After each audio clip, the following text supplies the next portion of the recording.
স্বাগত বিরতিহীন রাত ৯টায় বাংলাদেশের সঙ্গে আছে আমি জাহিদ হোসেন এবং সর্বশেষের খবর জানাবো আমি মাহমুদা মমিতা। খেলার খবর জানাবো আমি জহিরুল ইসলাম। শুরুতে জানাচ্ছি শিরোনাম। করোনায় গেল আরও ৫ জনের প্রাণহানি বেড়ে ১৪৫, নতুন শনাক্ত ৪১৮ জন।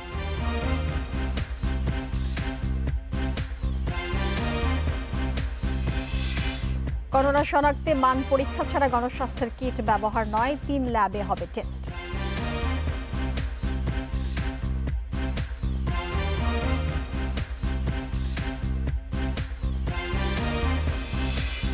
এক মাস পর খুলেছে পোশাক কারখানা, কাজে ফিরেছেন কমপক্ষে ৩০% শ্রমিক।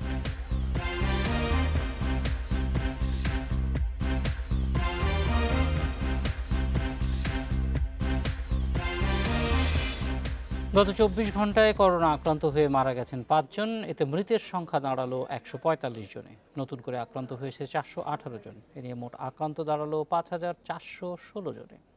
এদিকে নমুনা পরীক্ষার জন্য পর্যাপ্ত কিট মজুদ আছে এবং নতুন আমদানি করা হচ্ছে বলেও নিয়মিত ব্রিফিংয়ে জানানো হয়েছে। স্বাস্থ্য অধিদপ্তরের তথ্য মতে ২৪ ঘন্টায় দেশের ২৫ ল্যাবরেটরিতে ৩,৪৭৬টি করোনার নমুনা পরীক্ষা করা হয়। এর মধ্যে নতুন করে করোনা ভাইরাসে আক্রান্ত হয়েছেন ৪১৮ জন। এ নিয়ে মোট আক্রান্তের সংখ্যা দাঁড়ালো ৫,৪১৬ জনে। ২৪ ঘন্টায় করোনায় আক্রান্ত হয়ে মারা গেছেন ৫ জন। এর মধ্যে ৩ জন পুরুষ ও ২ জন নারী। মারা যাওয়া একজনের বয়স ১০-এর নিচে। ৫১ থেকে ৬০ বছর বয়সী মারা গেছেন ৩ জন এবং বাকি একজনের বয়স ৬০ থেকে ৭০ বছরের মধ্যে। মৃতদের মধ্যে ৪ জনই রাজধানীতে, অন্যজন ঢাকার দোহারে। ঢাকার মধ্যেই ৪ জন এবং দোহারে ১ জন। বয়স যদি বিশ্লেষণ করি, বয়সে হলো এখানে আমরা খুবই দুঃখের সাথে জানাবো যে একজনের বয়স ১০-এর নিচে এবং অন্য যারা মৃত্যুবরণ করেছেন তাদের বয়স ৬০-এর ঊর্ধ্বে একজন এবং ৫১ থেকে ৬০-এর মধ্যে ৩ জন। রাজধানী ছাড়াও করোনা সংক্রমণ ভয়ঙ্করভাবে ছড়িয়ে পড়েছে নারায়ণগঞ্জ, জয়পুরহাট ও গাজীপুর জেলায়। এছাড়া বিভিন্ন বন্দর দিয়ে গেল ২৪ ঘন্টায় বাংলাদেশে প্রবেশ করা ৪১৪ জনকে স্ক্রিনিং করা হয়েছে বলেও জানিয়েছে স্বাস্থ্য বিভাগ। গতকাল বিমানবন্দরে আমরা ১৭৮ জনকে ২৪ ঘন্টায় স্ক্রিনিং করেছি এবং এ পর্যন্ত স্ক্রিনিং হলো ৩,২৪,৫৮২ জন।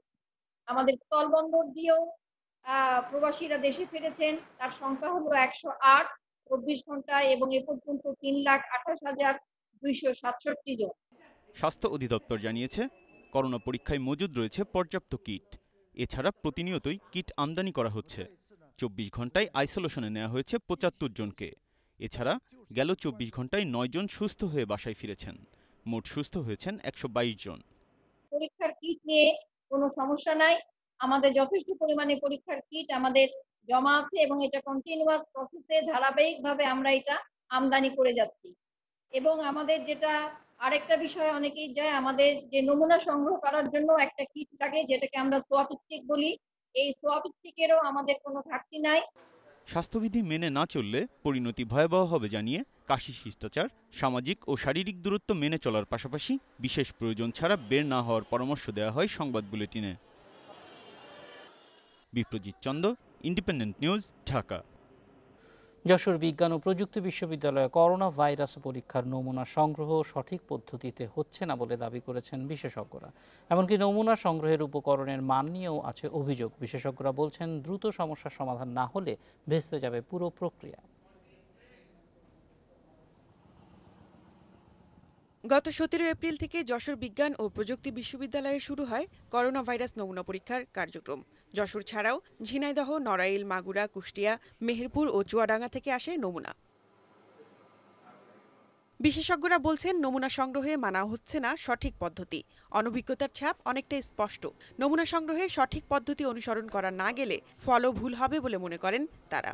টিউবের যে নমুনা আমরা দেখি, এক একজন এক এক ধরনের টিউব দিচ্ছে, এই নমুনায় বোঝা যায় যে তাদের আসলেই সঠিক ট্রেনিংটা আছে কিনা, এই ব্যাপারে একটু প্রশ্ন জাগে। আর এছাড়াও যে কটন বারটা দিয়ে তারা নিচ্ছে সেটা কিন্তু অ্যাপ্রোপ্রিয়েট কটন বার না, যেটা আমাদের সাথে এখন আসছে।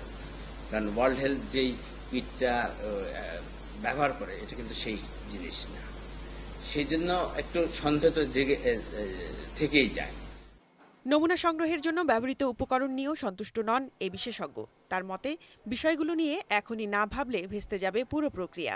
কিছু টিউব এত চিকন যে সেখানে আমাদের পাইপেট ঢুকে না, ওইটা তো স্যাম্পল কালেকশনের টিউব না, কতগুলি স্পেশাল টিউব আছে। আমরা সেদিন ওয়ার্ল্ড ব্যাংকের যে প্রতিনিধি আসছিল তাকে দিয়ে দিয়েছিলাম, কারণ টিউবগুলি স্ট্রাইল থাকে এবং সেই টিউবটা যখন আমরা স্যাম্পল নিয়ে আমরা কর্কটা যখন লাগাই দিই এটা সিল হয়ে যায়। তাই ওই ধরনের টিউবে যদি না আসে তাহলে এটা একটু অসুবিধে হওয়ার সন্দেহ রাখে, তখন সন্দেহ। তবে সিভিল সার্জন বলছেন ভিডিও কনফারেন্সের পাশাপাশি আইইডিসিআর এর একজন কর্মী টেকনোলজিস্টদের প্রশিক্ষণ দিয়েছেন। তাছাড়া নমুনা সংগ্রহের জন্য সরকারিভাবে পাঠানো উপকরণই তারা ব্যবহার করছেন। স্বাস্থ্য অধিদপ্তর থেকে যে টিউব এবং সব স্টিক এবং অন্যান্য লজিস্টিক সরবরাহ করা হচ্ছে, সেই উপকরণ দিয়েই আমরা এই স্যাম্পল কালেকশনের কাজ করছি। তবে আমরা যদি এর থেকে আরো অত্যাধুনিক বা আরো উন্নত মানের কোনো সরবরাহ পাই তাহলে আমরা সেগুলো দিয়ে আমরা কাজ করতে পারব। প্রথম দফায় যশোরে এ পর্যন্ত 400টি কিট সহ এর সঙ্গে প্রয়োজনীয় উপকরণ দিয়েছে স্বাস্থ্য বিভাগ। Independent news desk.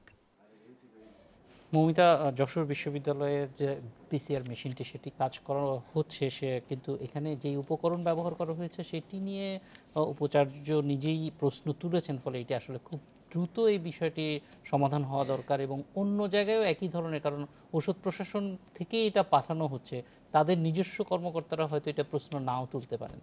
জাহিদ, বিশ্ব স্বাস্থ্য সংস্থার আপনি যে পিসিআর ল্যাবের যে চিত্র আমরা দেখি বিশ্বব্যাপী, সেটির সাথে তুলনা করলে কিন্তু বাংলাদেশের ল্যাবগুলো আসলে অনেক প্রশ্নের সম্মুখীন হচ্ছে এবং আমরা দেখছি নমুনা সংগ্রহ করে কিছুদিন আগেও দেখেছি আমরা একটি বড় একটি পত্রিকায় যে 300 নমুনা পরীক্ষা করে প্রতিটি বাতিল হয়ে গেছে।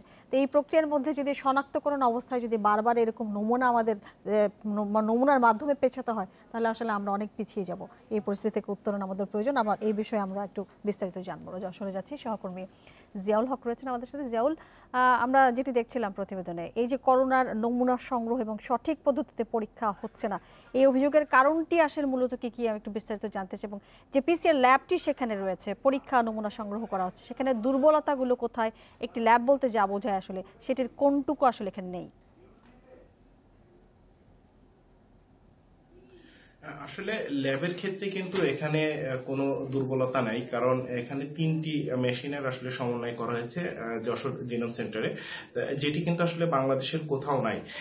মূলত সমস্যা যেটি যশোর বিজ্ঞান প্রযুক্তি বিশ্ববিদ্যালয়ের উপাচার্য আমাদেরকে জানিয়েছিলেন সেটি হলো যে টেকনিশিয়ানরা স্যাম্পলগুলো কালেক্ট করতেছেন, তাদেরকে আসলে শুধুমাত্র একটি ভিডিও কনফারেন্সের মাধ্যমে প্রথমেই তাদেরকে প্রশিক্ষণ দেওয়া হয়েছিল। এই ভিডিও কনফারেন্সটিও কিন্তু খুব স্বল্প সময়ের ভিডিও কনফারেন্স ছিল, যে কিভাবে আসলে এই নমুনাগুলো সংগ্রহ করা হবে সেটি কিন্তু আসলে তাদের বোধগম্য হওয়ার কথা ছিল না, যেহেতু অল্প সময়ের ভিতরে একটি ভিডিও কনফারেন্সের মাধ্যমে শুধুমাত্র তাদেরকে প্রশিক্ষণ দেওয়া হয়েছিল। পরবর্তীতে আইইডিসিআর এর একজন প্রতিনিধি যশোরে আসেন এবং তিনি যে যশোরের 8টি উপজেলা আছেন সেই 8টি উপজেলাতে তিনি যান এবং যে সমস্ত টেকনিশিয়ানরা এই স্যাম্পল কালেকশন করছেন তাদেরকে তিনি মৌখিকভাবে কিছু শিক্ষা দান করেন। তো এই যে মানে যশোরে কতগুলো নমুনা বাতিল হয়েছে এবং নমুনা সংগ্রহের ক্ষেত্রে ঠিক কি ধরনের সমস্যা সেটি কি আলাদা করে ধরা গেছে কিনা এবং সেই বিষয়গুলো তাদেরকে উত্তরে দেয়া বা তাদেরকে প্রশিক্ষণে বলা হয়েছে কিনা? হ্যাঁ, এটি নিয়ে আমি যশোরের সিভিল সার্জনের সাথে কথা বলেছি কিছু সময় আগে। তিনি যে বিষয়টি জানিয়েছেন, প্রথমে যখন এই টেকনিশিয়ানদেরকে ভিডিও কনফারেন্স বা আইডিসিআর এর একজন প্রতিনিধির মাধ্যমে প্রশিক্ষণ দেওয়া হয়েছিল, সেই প্রশিক্ষণটি প্রাথমিক পর্যায়ে অপ্রতুল ছিল, সেটি তারাও কিন্তু স্বীকার করেছেন এবং সেটি মাথায় রেখেই কিন্তু পরবর্তীতে আইডিসিআর এর যিনি প্রতিনিধি আছেন তিনি কিন্তু দীর্ঘ সময় ধরে তাদেরকে এবং এখনো তিনি তাদেরকে প্রশিক্ষণ দিয়ে যাচ্ছেন। তো এই প্রশিক্ষণের বিষয়ে পাশাপাশি যে সমস্যাটি সবচেয়ে বেশি দেখা গিয়েছিল সেটি হলো যে টেস্ট টিউব ব্যবহার করা হচ্ছিল এবং যে সফট স্টিক ব্যবহার করা হচ্ছিল এটি কিন্তু একদম সাধারণ টেস্ট টিউব এবং একদম জেনারেল যে কটন বারগুলো আমরা ব্যবহার করি সেই কটন বারগুলো তারা ব্যবহার করছিলেন, যেটি কিন্তু এই জিনিসগুলো আপনাদেরকে দেওয়া হয়েছে পরীক্ষার জন্য, তাদেরকে দেওয়া হয়েছে সেই জিনিসগুলো তো স্বাস্থ্য অধিদপ্তর থেকেই দেওয়া হয়েছে, তাহলে এইগুলোর মান নিয়ে এত প্রশ্ন উঠছে কেন এখন? বা তারা কি সেই যেগুলো প্রয়োজন সেগুলো দেননি? আসলে স্বাস্থ্য বিভাগ যশোরে তারা বলছেন যে তারা যখন প্রথম প্রাথমিকভাবে চাহিদাপত্র দিয়েছিলেন, সেই চাহিদাপত্রের সাথে যশোরে 400টি কিট এসেছিল এবং সেই কিটের সাথে এই যে লোকাল যে টেস্ট টিউব এবং লোকাল যে সফট স্টিক অর্থাৎ কটন বার সেটি দেওয়া হয়েছিল। পরবর্তীতে যখন আমরা এই প্রতিবেদনটি করতে যাই এবং যশোর বিজ্ঞান ও প্রযুক্তি বিশ্ববিদ্যালয়ের উপাচার্য তিনি যখন এই সমস্যাগুলো স্বাস্থ্য বিভাগের কাছে সুপারিশ করে পাঠান, তারপরে আমরা দেখেছি যে গতকালকে কিছু টেস্ট টিউব যশোরে 500টির মতো টেস্ট টিউব পাঠানো হয়েছে, যেটি হুর নির্দেশনা অনুযায়ী, এবং এরপর 1000-এর মতো সফট স্টিক পাঠানো হয়েছে, যেটি আসলে মূলত হুর নির্দেশ অনুযায়ী করা যাচ্ছে পাঠানো হয়েছে। কিন্তু এই আগ পর্যন্ত যে টেস্ট টিউব যে নমুনাগুলো সংগ্রহ করা হয়েছিল সেগুলো কিন্তু লোকাল যে টেস্ট টিউব বা সফট স্টিক ছিল সেগুলোর মাধ্যমে সংগ্রহ করা হয়েছিল। এখন পর্যন্ত আপনাকে অনেক ধন্যবাদ আমাদের সাথে যুক্ত হওয়ার জন্য। গত 5 দিন ধরে শেরপুরের কোনো নমুনা পরীক্ষা হচ্ছে না ময়মনসিংহ মেডিকেল কলেজ হাসপাতালে, অথচ জেলায় মোট 24 জন করোনা রোগী শনাক্ত হয়েছেন। অবশ্য জেলা সিভিল সার্জন বলছেন নমুনা জটের কারণেই পরীক্ষা হয়নি। এমন পরিস্থিতিতে শঙ্কার মধ্যে স্থানীয়রা। এদিকে নেত্রকোনায় করোনা ভাইরাস শনাক্তের নমুনা পরীক্ষা 3 দিন ধরে বন্ধ রয়েছে। এতে করে আক্রান্তরা শনাক্ত না হওয়ায় সংক্রমণ বেড়ে যাওয়ার শঙ্কা বেড়েছে। নেত্রকোনায় সংগ্রহ করা নমুনা পরীক্ষা হয় ময়মনসিংহ মেডিকেল কলেজ হাসপাতালের পিসিআর ল্যাবে।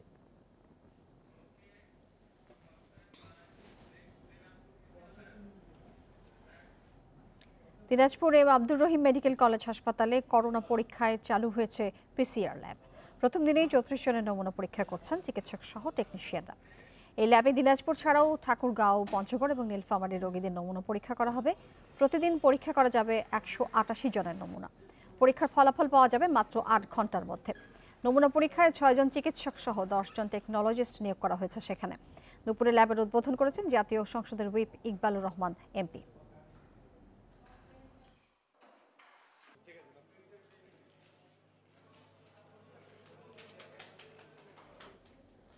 6 জেলায় করোনা উপসর্গ নিয়ে 9 জনের মৃত্যু হয়েছে। মৃত ব্যক্তিদের নমুনা সংগ্রহ করা হয়েছে। রাজশাহী মেডিকেল কলেজ হাসপাতালের উপপরিচালক সাইফুল ফেরদৌস জানিয়েছেন, সকালে করোনা আক্রান্ত হয়ে সংক্রমণ ব্যাধি হাসপাতালে চিকিৎসাধীন অবস্থায় এক বৃদ্ধ মারা যান।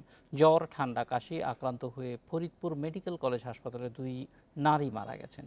লক্ষ্মীপুরে করোনা উপসর্গ নিয়ে কমলনগর উপজেলায় এক শিশু এবং রামগতিতে এক যুবক মারা গেছেন। কুড়িগ্রামের নাগেশ্বরী এবং ভুরুঙ্গামারীতে একই উপসর্গে মারা গেছেন 2 শিশু। মৃত 2 শিশু এবং তাদের পরিবারের সদস্যদের নমুনা সংগ্রহ করেছে স্বাস্থ্য বিভাগ। ঝিনাইদহ সদর হাসপাতালে জ্বর, সর্দি, কাশিতে এক কিশোরের মৃত্যু হয়েছে। এদিকে ফেনীর দাগন ভূঁইয়ার করোনা উপসর্গ নিয়ে এক ব্যক্তির মৃত্যু হয়েছে।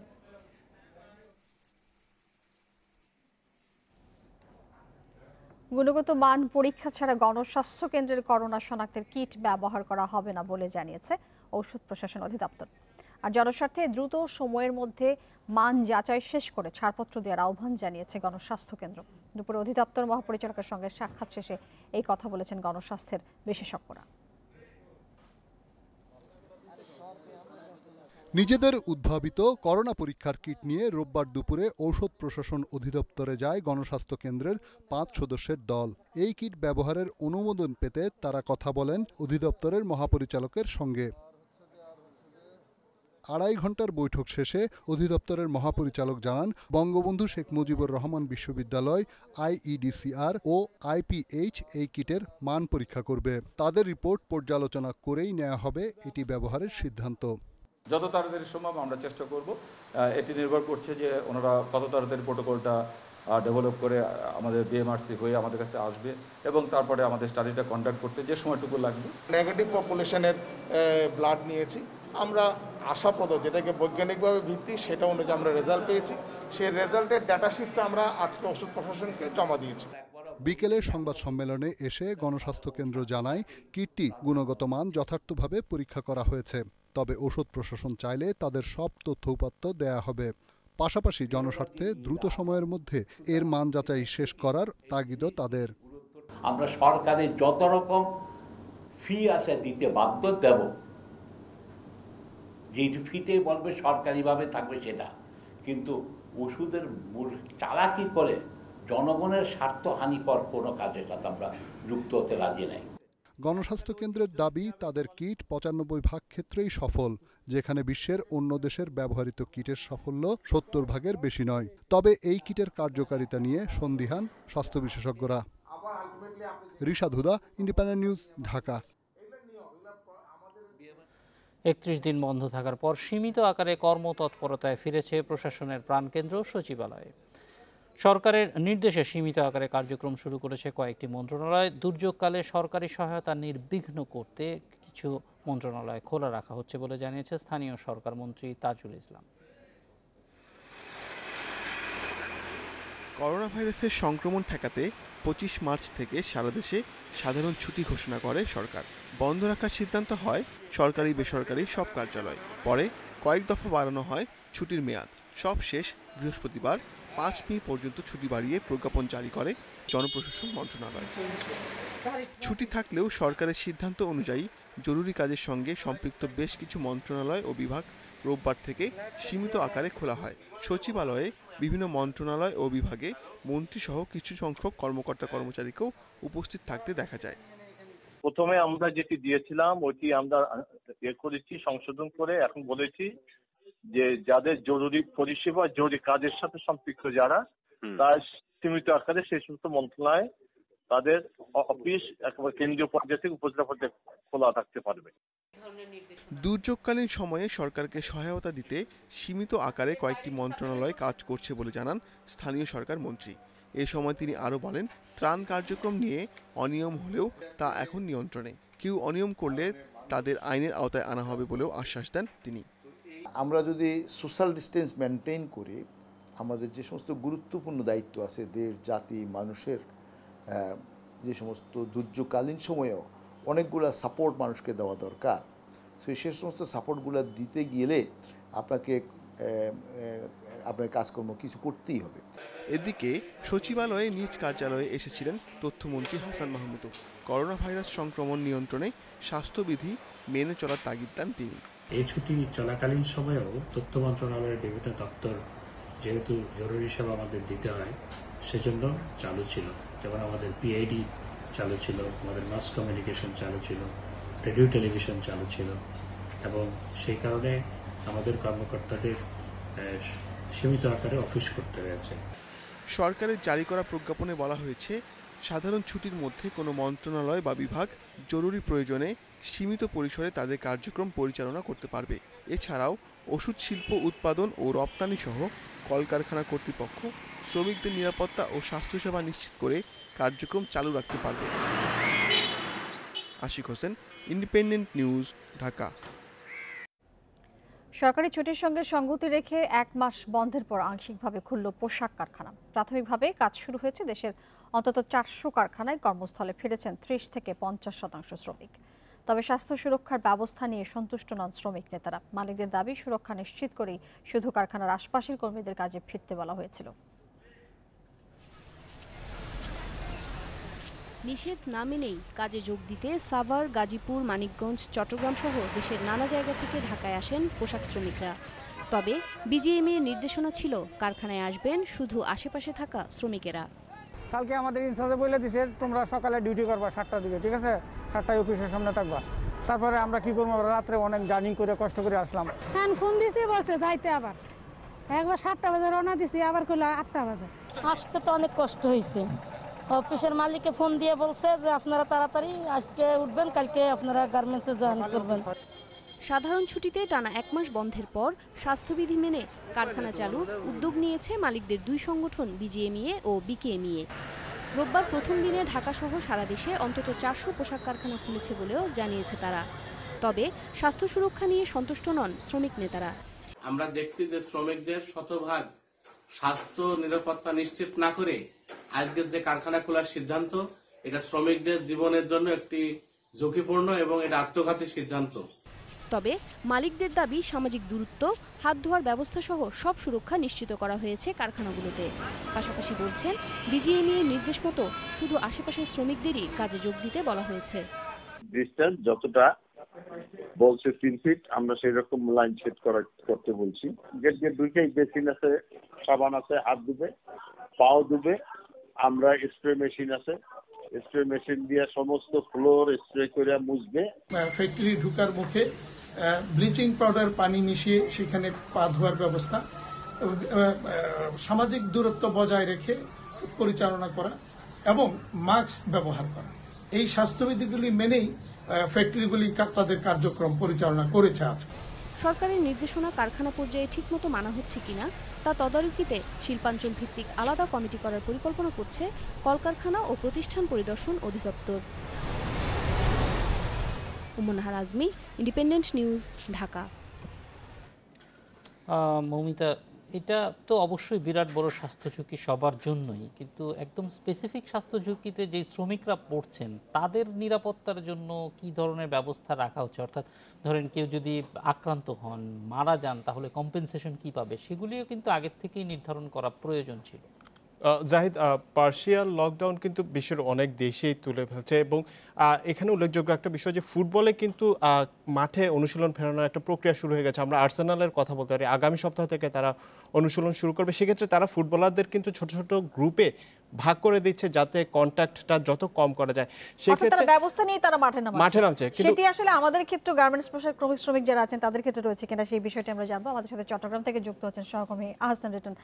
রিটন, আপনার কাছে জানতে চাই ঠিক কতগুলো কারখানা চট্টগ্রামে খুলেছে এবং স্বাস্থ্যবিধি কতটুকু মানা হচ্ছে এবং যারা কাজ করবেন সেখানে তাদের ঝুঁকি চিন্তা করে কি ধরনের ব্যবস্থা তারা নিচ্ছেন?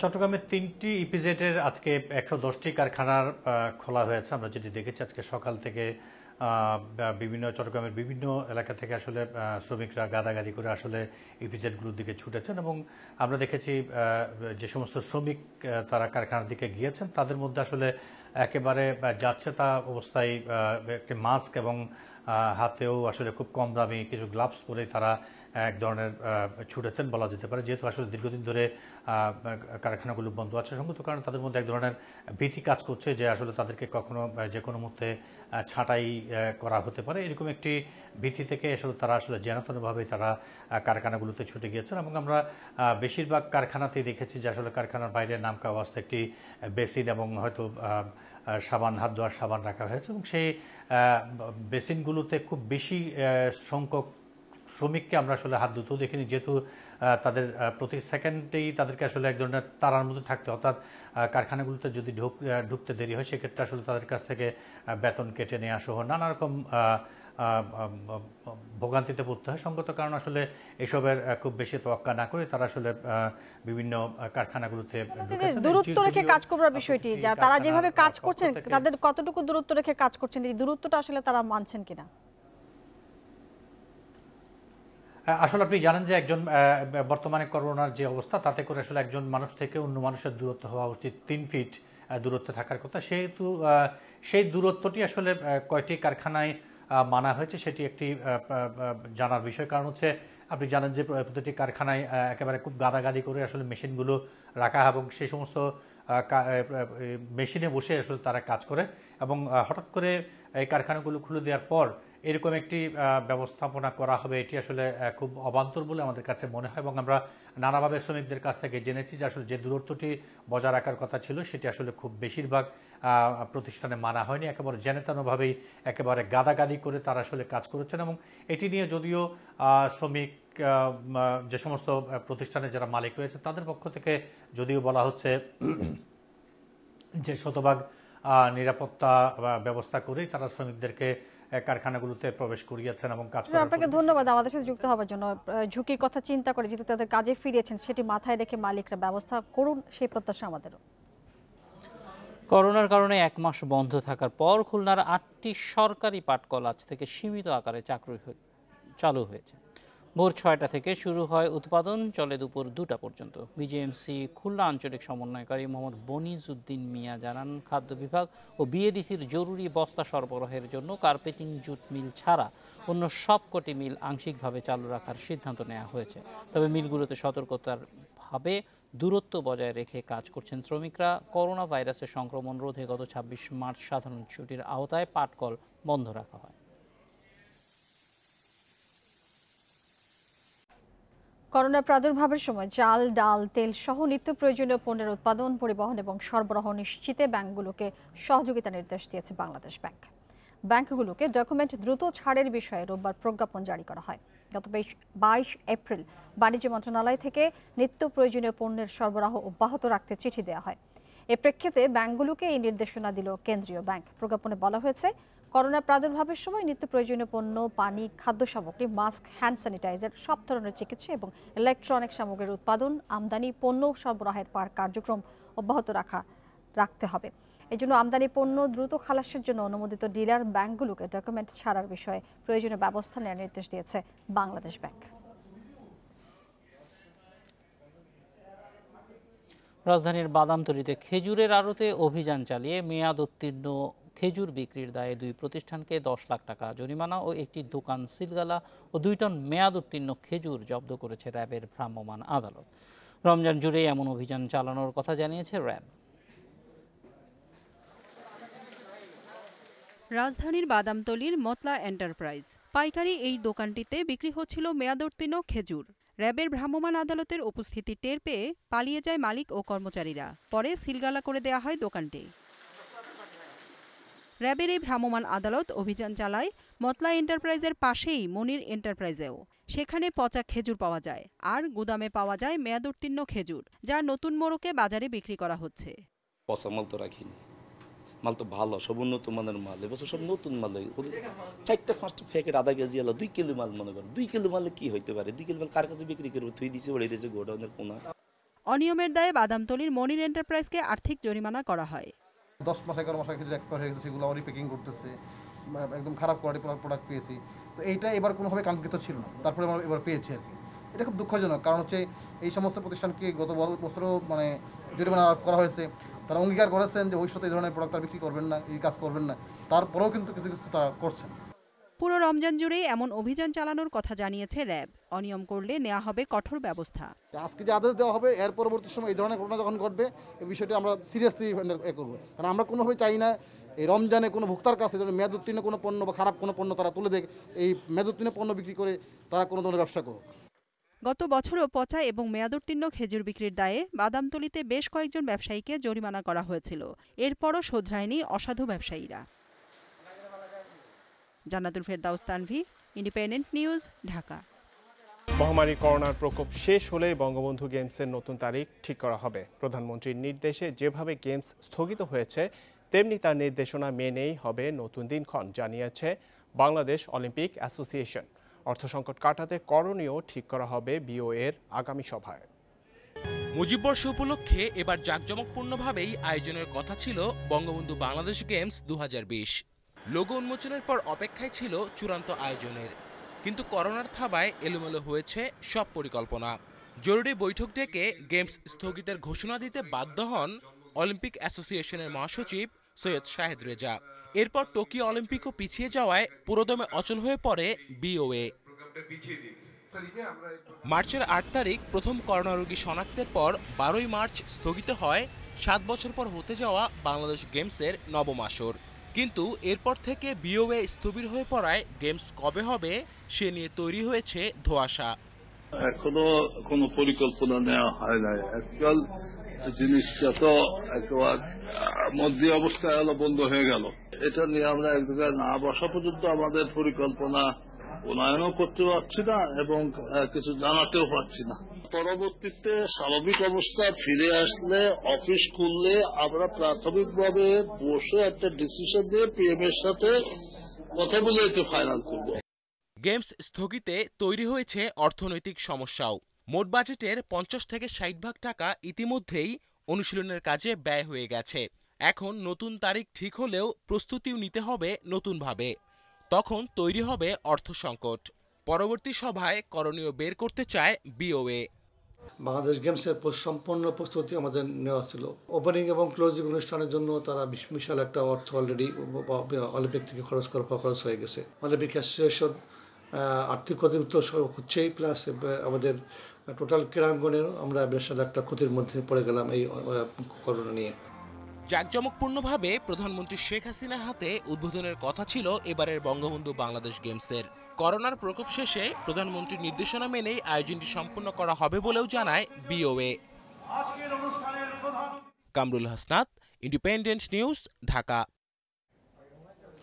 একটা দিন গুনে গুনে পার করছেন সৌম্য সরকার। মিরপুরের বাসা থেকে দেখতে পারেন স্টেডিয়াম, অনুশীলন, ম্যাচ খেলতে না পারার কষ্ট অন্যদের তুলনায় বেশি।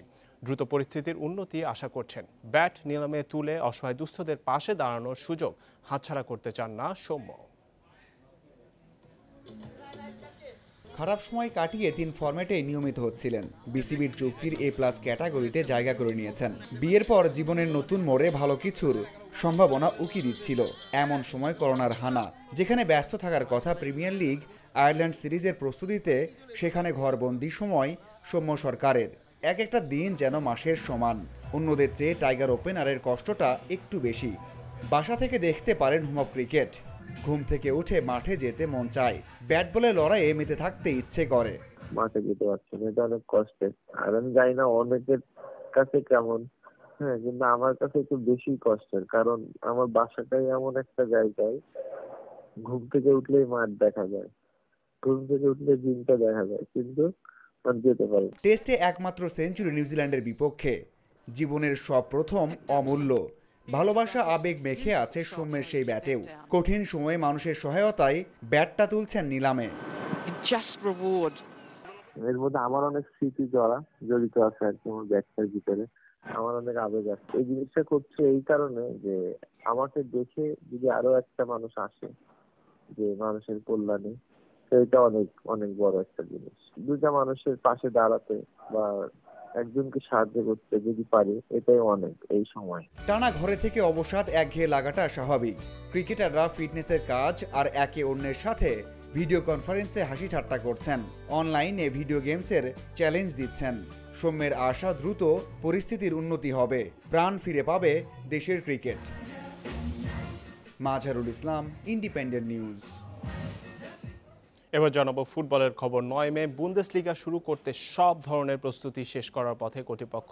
এর মধ্যে জার্মান ফুটবল অ্যাসোসিয়েশন নিয়ম নীতির একটি সম্পূর্ণ তালিকা প্রকাশ করেছে। এদিকে ভার্চুয়াল ফুটবল FIFA 20-তে চ্যাম্পিয়ন হয়েছেন উলভারহ্যাম্পটন ফরওয়ার্ড ডিয়েগো জোতা।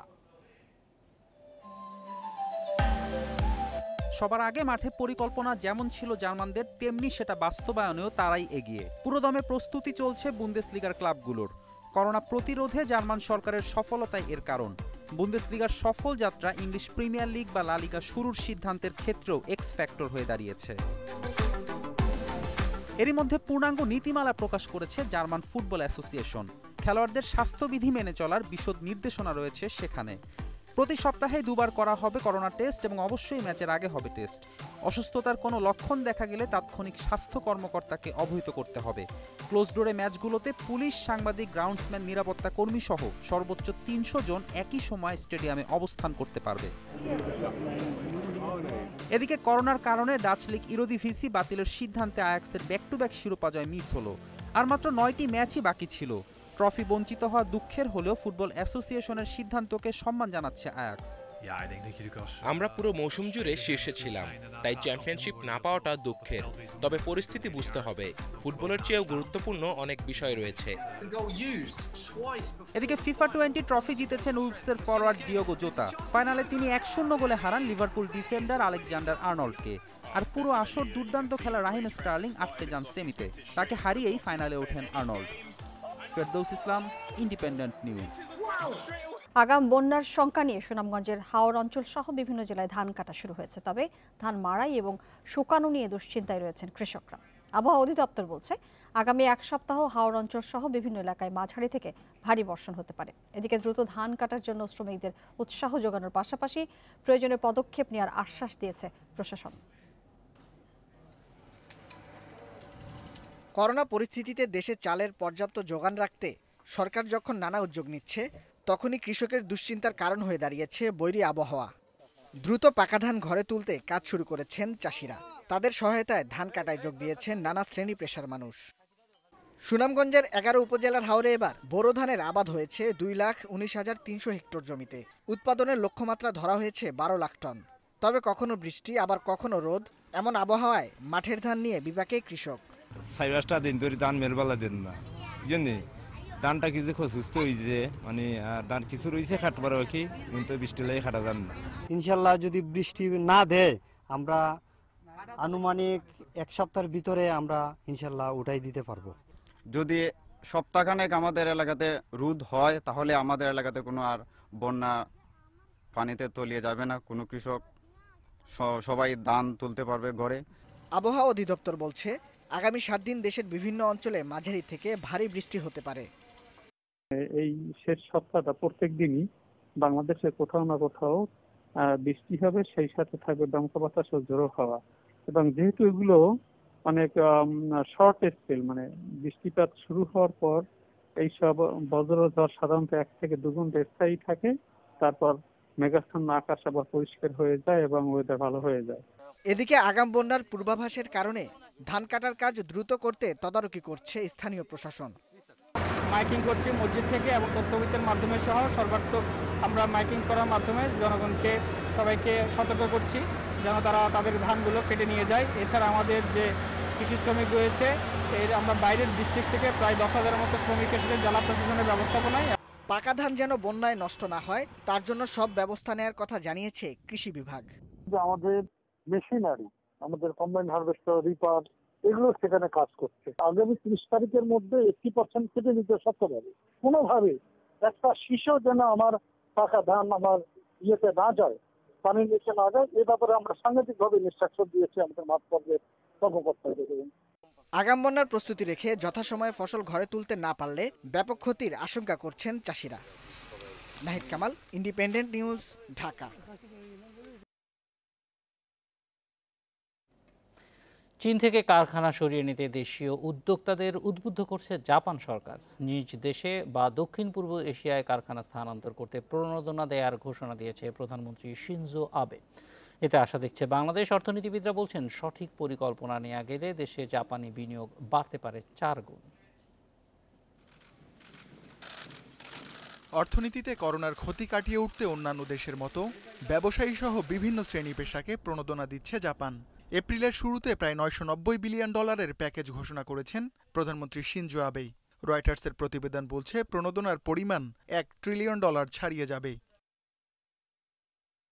প্যাকেজে চীন থেকে কারখানা জাপানে সরিয়ে নিতে কোম্পানিগুলোর জন্য বরাদ্দ রাখা হয়েছে $200 কোটি, আর দক্ষিণ পূর্ব এশিয়ায় স্থানান্তরে বরাদ্দ প্রায় $22 কোটি।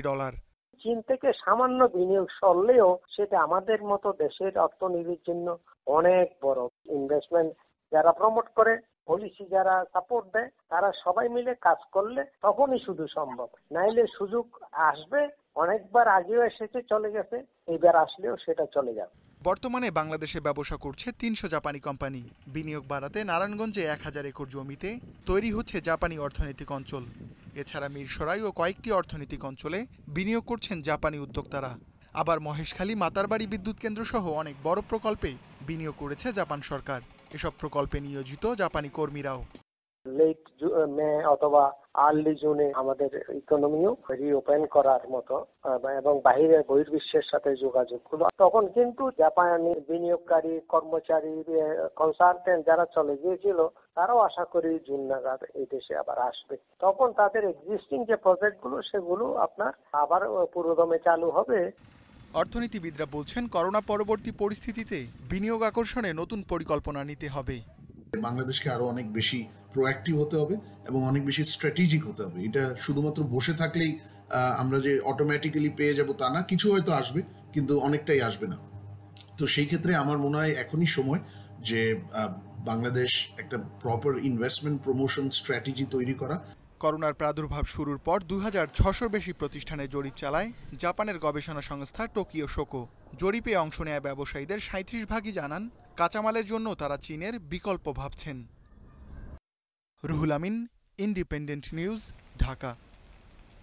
করোনা ভাইরাসের কারণে চলতি অর্থ বছর যুক্তরাষ্ট্রে বাজেট ঘাটতি দাঁড়াবে $3.7 ট্রিলিয়ন। জিডিপি কমার পাশাপাশি বেকারত্বের হার পৌঁছবে 2 অঙ্কের ঘরে। সম্প্রতি এমন তথ্য জানিয়েছে দেশটির বাজেট বিভাগ। মূল্যস্ফীতির চাপ ছাড়াও সরকারি ঋণ এবং বাজেট ঘাটতি কমানোই হবে নীতি নির্ধারকদের বড় চ্যালেঞ্জ। করোনা ভাইরাসের থাবায় গত মাসের মাঝামাঝিতে জরুরি অবস্থা জারি করে যুক্তরাষ্ট্র। লকডাউন করা হয় বেশিরভাগ শহর। বন্ধ করে দেওয়া হয় বিভিন্ন ব্যবসায়িক প্রতিষ্ঠানও।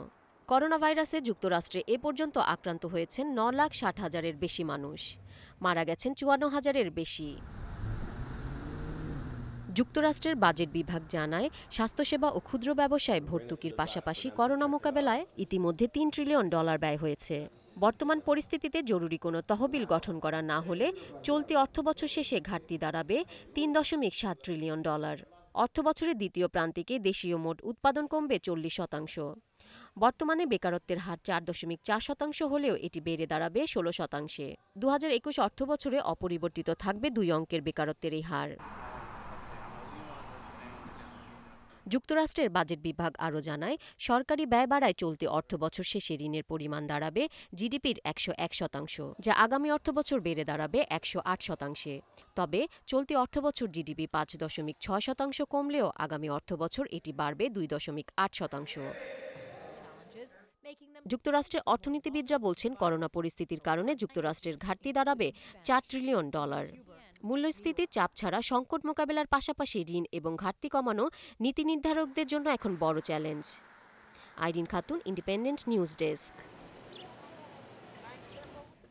মহামারী করোনার জন্য বন্যপ্রাণীর অবৈধ ব্যবসা ও প্রকৃতির ওপর মানবজাতির অনধিকার প্রবেশ দায়ী, এমনটা বলছেন মার্কিন বিজ্ঞানী থমাস লাভজয়। তার মতে, প্রকৃতির প্রতি আরও শ্রদ্ধাশীল হলেই এ ধরনের মহামারী থেকে রক্ষা পাওয়া সম্ভব। ব্রিটিশ সংবাদ মাধ্যম গার্ডিয়ানকে দেয়া এক সাক্ষাৎকারে এসব কথা বলেন থমাস। করোনা ভাইরাসের কারণে গোটা বিশ্ব এখন প্রায় অচল। ভাইরাসটি বাদুড় থেকে অন্য কোনো প্রাণীর মাধ্যমে মানবদেহে এসেছে বলে শুরু থেকেই ধারণা বিজ্ঞানীদের।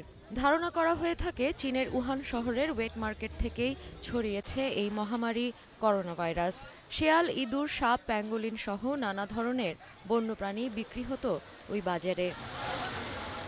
এবার মার্কিন বিজ্ঞানী থমাস লাভজয় বললেন, প্রকৃতিতে মানুষের অবাধ স্বেচ্ছাচারিতা এবং বন্যপ্রাণীর অবৈধ বাণিজ্য বিশ্বকে মহামারী করোনা ভাইরাসের দিকে ঠেলে দিয়েছে।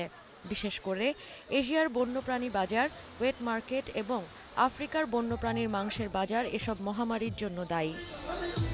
বিজ্ঞানীরা প্রতি বছর 2 থেকে 4টি ভাইরাস শনাক্ত করেন, যার কোনো একটি মহামারী আকার ধারণ করে থাকে বলে জানিয়েছেন থমাস লাভজয়।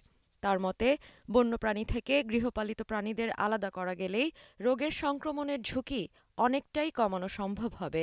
তিনি বলেন, গৃহপালিত প্রাণী এসব ভাইরাস বহন করতে পারে, কিন্তু যদি সেগুলো শুধু বন্যপ্রাণীর বাজারে নেওয়া হয়। এছাড়া একটি বন্যপ্রাণী থেকে একটি গৃহপালিত প্রাণীতে ভাইরাস ছড়ানোর আশঙ্কা সত্যিই খুব কম। থমাসের মতে, এটা প্রকৃতির প্রতিশোধ না, বরং মানুষ নিজেই এই পরিস্থিতির জন্য দায়ী।